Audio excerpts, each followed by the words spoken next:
भूतिया कहानी। दीपक सोच रहा था कि मैं यहाँ कहाँ आ गया हूँ, ये कौन सी दुनिया है। यहाँ सब लोग उसी पोशाक में दिख रहे हैं जिसमें मैंने सालों पहले देखे थे। उसके बाद या तो लुप्त हो गए थे या पता नहीं मर गए थे। अगर मर गए थे तो ये लोग कौन है। ऐसा सोचते हुए उसके शरीर में चींटियां सी काटने लगी। रोंगटे खड़े हो गए थे, उसे अब डर सताने लगा था। ये सोचते सोचते वो पास के एक पेड़ के नीचे बैठ गया था। वो भाग जाना चाहता था लेकिन इमली के बारे में सोच के वो अपनी अतीत के बारे में सोचकर रुक गया। आंख बंद करके सोचने लगा, अब तो इमली से बात किए बिना नहीं जाएगा।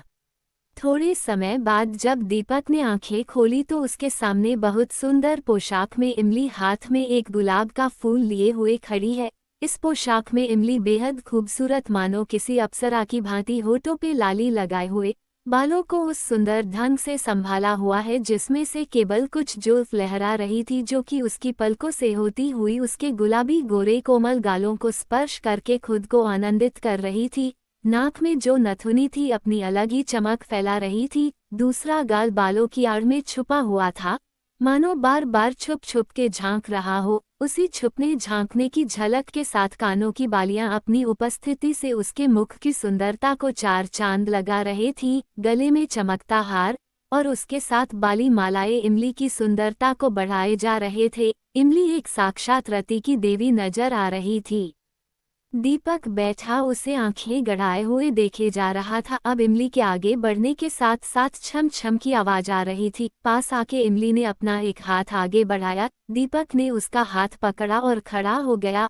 अब वो दोनों एक दूसरे की आंखों में आंखें डाल के अविरल देखे जा रहे थे। अब इमली धीरे धीरे चलने लगी। थोड़ा आगे निकलने पर उसने ऐसे अदाकारी से पीछे मुड़ के देखा जैसे मानो वो अकेले खड़े दीपक को आने का न्योता दे रही हो। उत्सुकता बस दीपक भी बिना कुछ सोचे समझे उसके पीछे पीछे चलने लगा। दीपक एक टाक इमली की पीछे काले लंबे बालों की मोटी चोटी जो उसके नितंबों के उभार के आसपास हलचल कर रही थी उसको निहारते हुए पीछे पीछे चलता चला जा रहा था। सिलसिल ये यूं ही काफी आगे तक चलता रहा। दीपक अपनी सूझ बूझ भूल चुका था। वो उसके पीछे चलते चलते काफी आगे निकल चुका था। इमली भी इठलाती मटकती हुई मदमस्त करने वाली चाल से चले जा रही थी। आलम ये था अब दिन ढल चुका था और शाम जवान हो चली थी। अपने पूरे जोश के साथ अंधेरा बिखेर रही थी। इधर चांद भी अपने जलवे बिखेरने को बेताब हो रहा था। दोनों इतनी आगे निकल आए थे वहां से चारों और दूर दूर तक कुछ भी नजर नहीं आ रहा था। अब उस स्थान से काफी आगे निकल जाने के बाद इमली रुकी और पीछे मुड़ के देखने लगी। अब दीपक उसके बिल्कुल समीप आ चुका था। बिना कोई बात किए दीपक ने उसे अपनी बाहों में भर लिया। इमली भी उसकी छाती से लग गई। अब दोनों की एक दूसरे के प्रति पकड़ मजबूत होती जा रही थी। दोनों की बाजुएं अपना अपना जोर आजमा रही थी। अब दीपक ने अपने नर्म कांपते हुए होठों से इमली के गर्दन और कंधे के आसपास चुंबन किया। ऐसा करते ही इमली और रोमांचित होने लगी और उसने अपनी पकड़ और भी मजबूत की। इमली की पकड़ से दीपक का हौसला और भी बढ़ने लगा। अब उसने दो चार और चुंबन किए। अब दीपक के हाथ भी हरकत में आने लगे।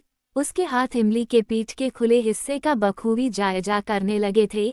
इमली के शरीर में बिजली दौड़ने जैसा अनुभव हो रहा था। अब दीपक का एक हाथ उसके खुले पेट से होता हुआ बक्ष स्थल के उभर की ऊंचाई मापते हुए गर्दन पे आ रुके। अब दोनों एक दूसरे के होठों का रस पान करने लगे थे। सांसें धड़कने जोर पकड़ चुके थे और सिलसिला ये यूं ही तब तक चलता रहा जब तक दोनों के अंदर लगी श्रृंगार रस की बरसों पहले की आग शांत न हो गई। दीपक ऐसा महसूस कर रहा था मनो उसके ऊपर स्वयं रति की देवी की कृपा बरस गई हो। अब दीपक ने खुद को इमली के साथ चिपक कर एक शांत एकांत स्थान पर उसके हाथ को थाम कर बैठा पाया, जैसे कि दोनों 3 वर्ष पहले नदी के पुल के ऊपर बैठते थे। शाम को शांत पानी में पत्थर फेंककर पानी में तरंगों को उसके मूल स्थान से विछड़ते हुए देखा करते थे। अब वो उसी पल को याद करते हुए इमली से पूछता है, दीपक तुम उस दिन आई क्यों नहीं थी? मैं अब भी वहां पर तुम्हारा इंतजार करता हूँ। इमली दीपक की ओर देखते हुए, मैं आई थी। दीपक नहीं, मैंने रात के 8 बजे तक इंतजार किया था। इमली मैं स्कूल से आने के बाद से ही तुम्हारा इंतजार कर रही थी। दीपक सब झूठ, तो मुझसे मिली क्यों नहीं? इमली मिलने लायक नहीं रही थी, चीखते हुए कहा। दीपक स्वर तेज करते हुए, क्यों, क्या हुआ था? इमली, तुम्हारे गांव का गुंडा पप्पू की शिकार हो गई थी। दीपक, मैं कुछ समझा नहीं, पूरी बात बताओ।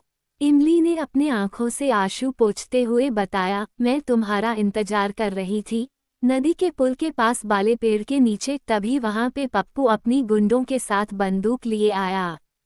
मैं डरने लगी और भागी। कुछ समझ न आने के कारण मैं पास के खेत में गई, वही पप्पू पहुंचा और बंदूक तानते हुए कहा, डरो मत, मरूंगा नहीं, मुझे तुम्हारे और दीपक के बारे में सब पता है। तुम दोनों रोज ये मस्तियां करते हो। मैंने कहा, ऐसा कुछ नहीं है, मुझे जाने दो। उसने कहा, जाने दूंगा, लेकिन उससे पहले मेरी इच्छा पूरी करो। मैं समझ चुकी थी ये क्या चाहता है।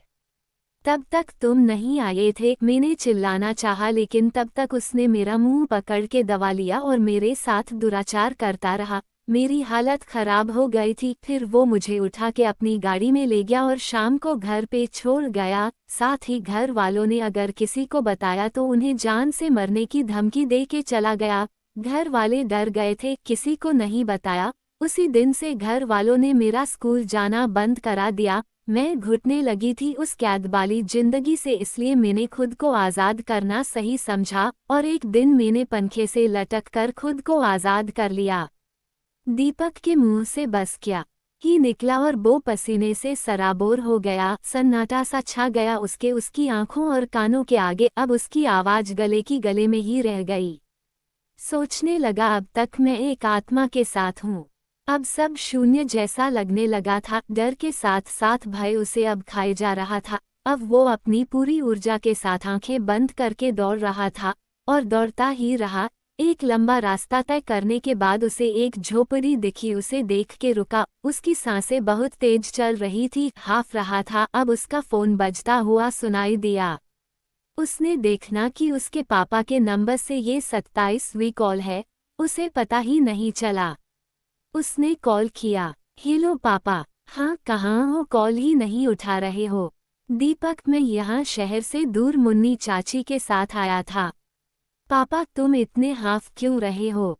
और कौन चाची जो बरसों पहले चल बसी थी? दीपक के पास कोई शब्द नहीं थे। पापा कब गए वहाँ? दीपक, आज दोपहर 12 बजे।